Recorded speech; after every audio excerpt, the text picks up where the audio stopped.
Welcome to our cybersecurity awareness training.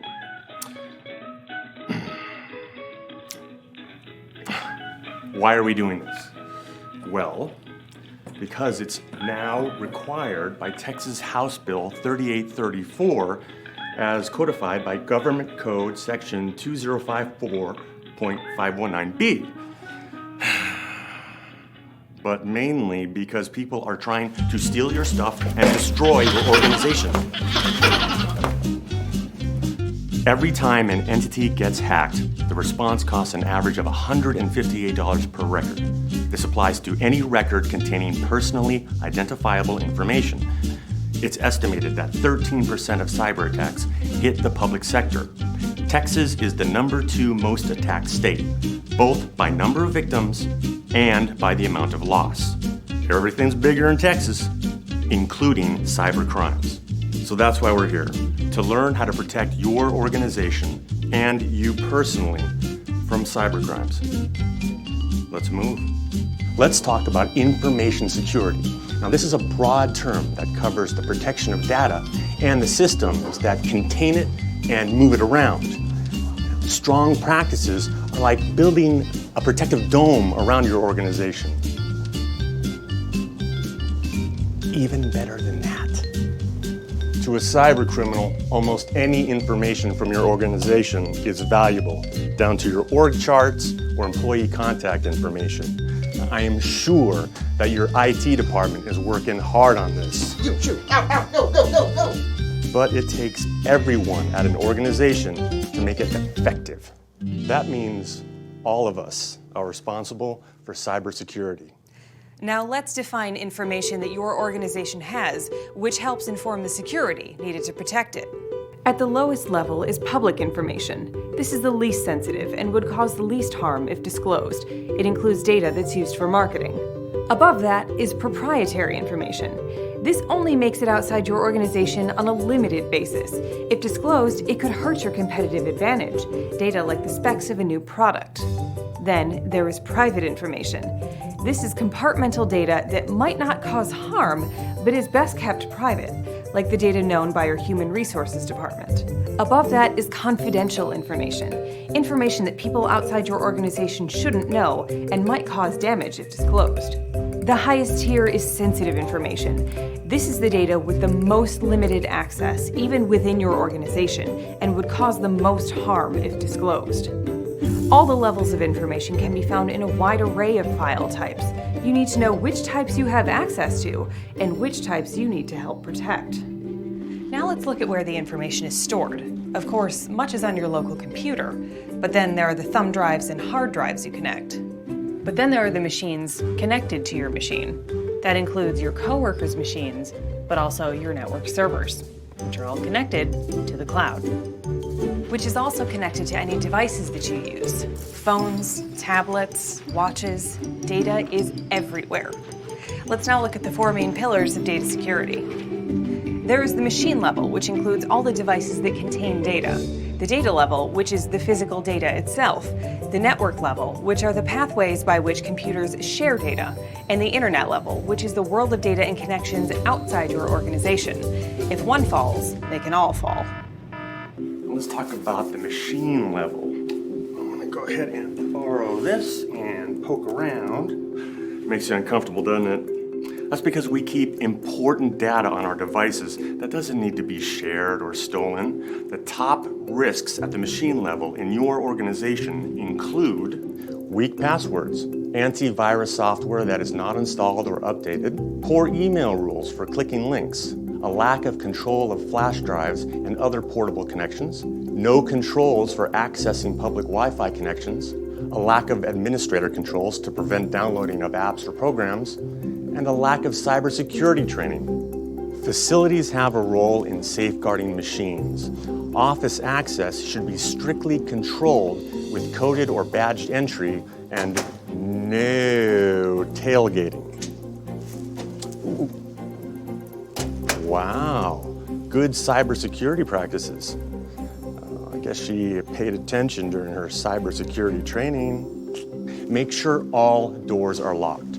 Smoke break doors are notorious for being propped open, so double check those. Individual workstations should have privacy screens on monitors and be locked with passwords whenever left unattended. Also, ports and cables should be inspected regularly for sniffers, keyloggers, and other harmful devices that monitor data to the computer. But don't forget about that computer in your pocket. Your phone is connected to your organization, especially if you use the Wi-Fi. So, lock it down with MFA, or multi-factor authentication. It means using 2 or more factors before unlocking your device.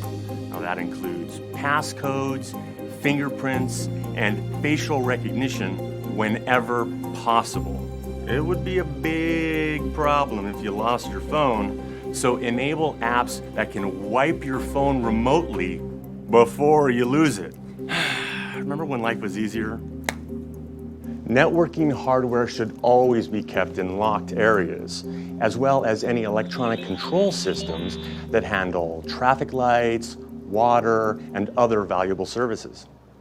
Let's talk about passwords. Turns out we've created password rules that are hard to remember but easy to hack. For instance, the word troubadour and 3. Uncommon, but a non-gibberish word with common substitutions for letters.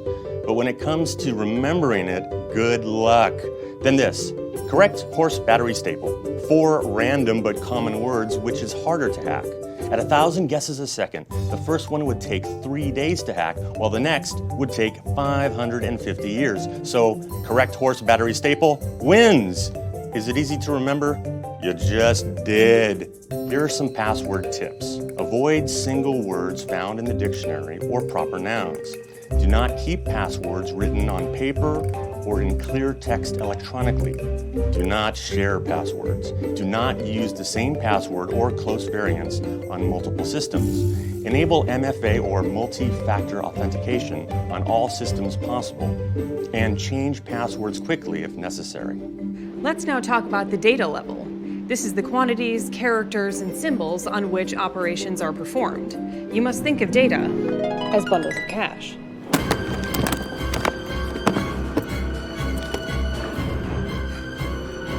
Bad guys want your data and are coming for it. Common data level mistakes include: employees are not aware of the value of data, off-site data backups are not provided or performed, or the organization's data is not encrypted to protect from hackers. So, here are some tips.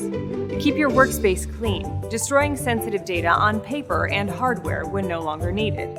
Keep your electronic spaces clean as well, deleting old files and not leaving copies of sensitive material in different locations.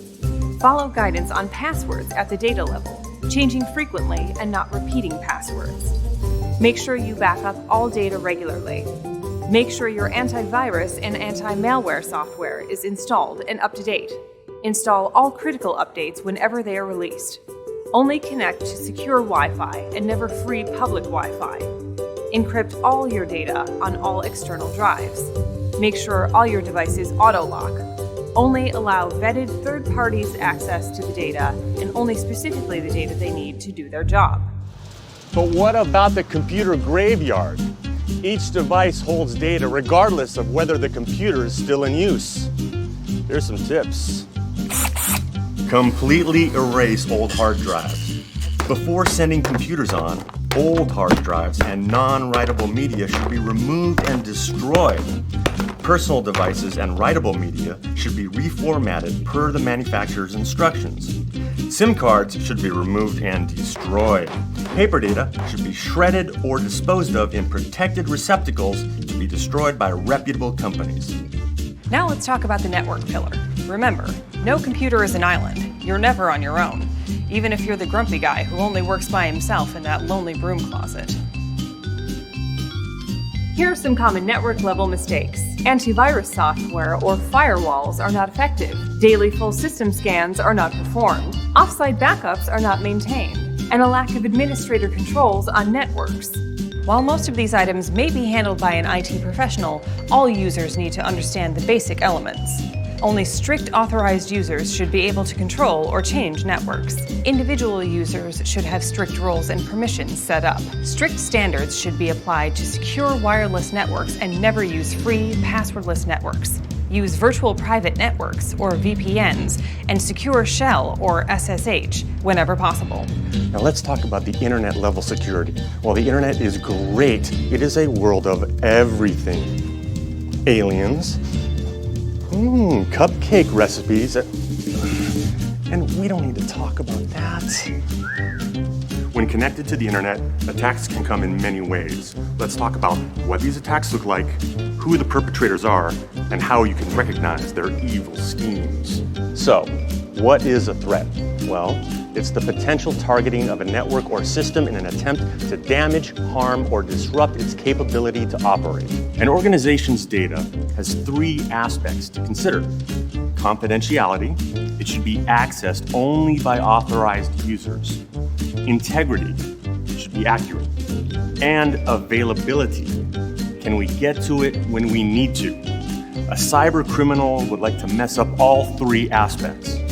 Common threats include the theft of data, including confidential, proprietary, and sensitive information, the modification of data, and the compromise of how that data is collected, processed, and stored, or the unauthorized access to data, like allowing a bad actor to gain access and block everyone else out.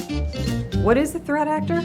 And why would anyone want to commit cyber crimes? Oh, there are lots of reasons. Man, I want to make some money. I hate this place. I hate my ex-girlfriend. She works here. I'm looking for some dirt. I'm gonna trade this information on the dark web. I want to see if I can do it. And to watch the world burn. The idea of a hacker sitting in a dark room, running code, and cracking firewalls is still valid, but threats can come from much more seemingly harmless sources. So what is meant by risk? Risks are choices made by an organization in its technology and people. Technology risks include the hardware and software choices, system engineering, and choices related to the Internet of Things. People risks are employees. What's the morale? Do they care? Have they been trained? And then outside vendors, how are they interacting with the pillars of your organization? Some risk is needed. Our offices are highly connected to the internet. In some aspects, we can't do our jobs without it. Simply turning on the internet is risky, but we need it, so we accept those risks. The challenge is knowing it exists and how to handle it. So, what is a cyber attack?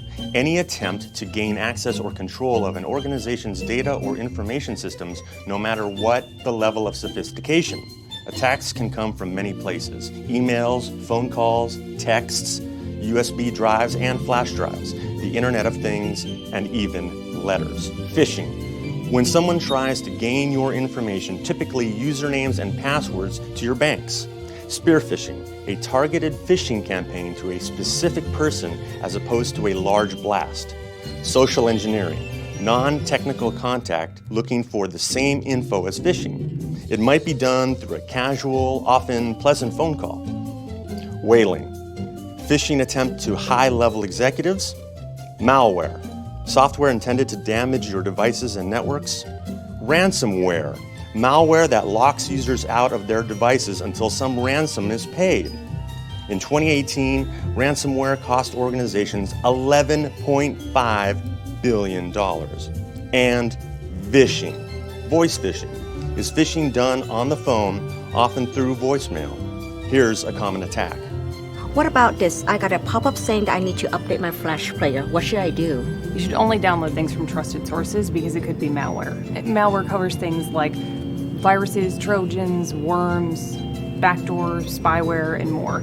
Mal means bad things, so I would be very skeptical. Got it. Thank you. What about this one? It says my credit card is maxed out. I need to log in and verify. Looks like it's from my bank. They got the logo and everything.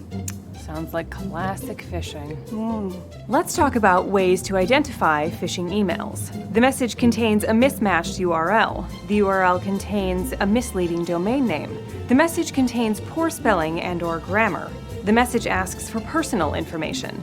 The offer seems too good to be true. You didn't initiate the action. You're asked to send or provide money or payment. The message includes unrealistic threats. Something just doesn't look right. The email includes an embedded link or attachment that you are asked or tempted to open. I just got this email from our CEO. He says he's on vacation, so that's why he's using Gmail. He needs me to send a payment to a vendor pronto, or else they're going to cut off services. Huh. Sounds strange, doesn't it? Yes, it does. Because it is. Never turn off your skeptic filter when using the internet. So, how should you respond to an attack? Remember, the delete key is the most powerful key in your security system. And anytime you're in doubt, check with your IT professional.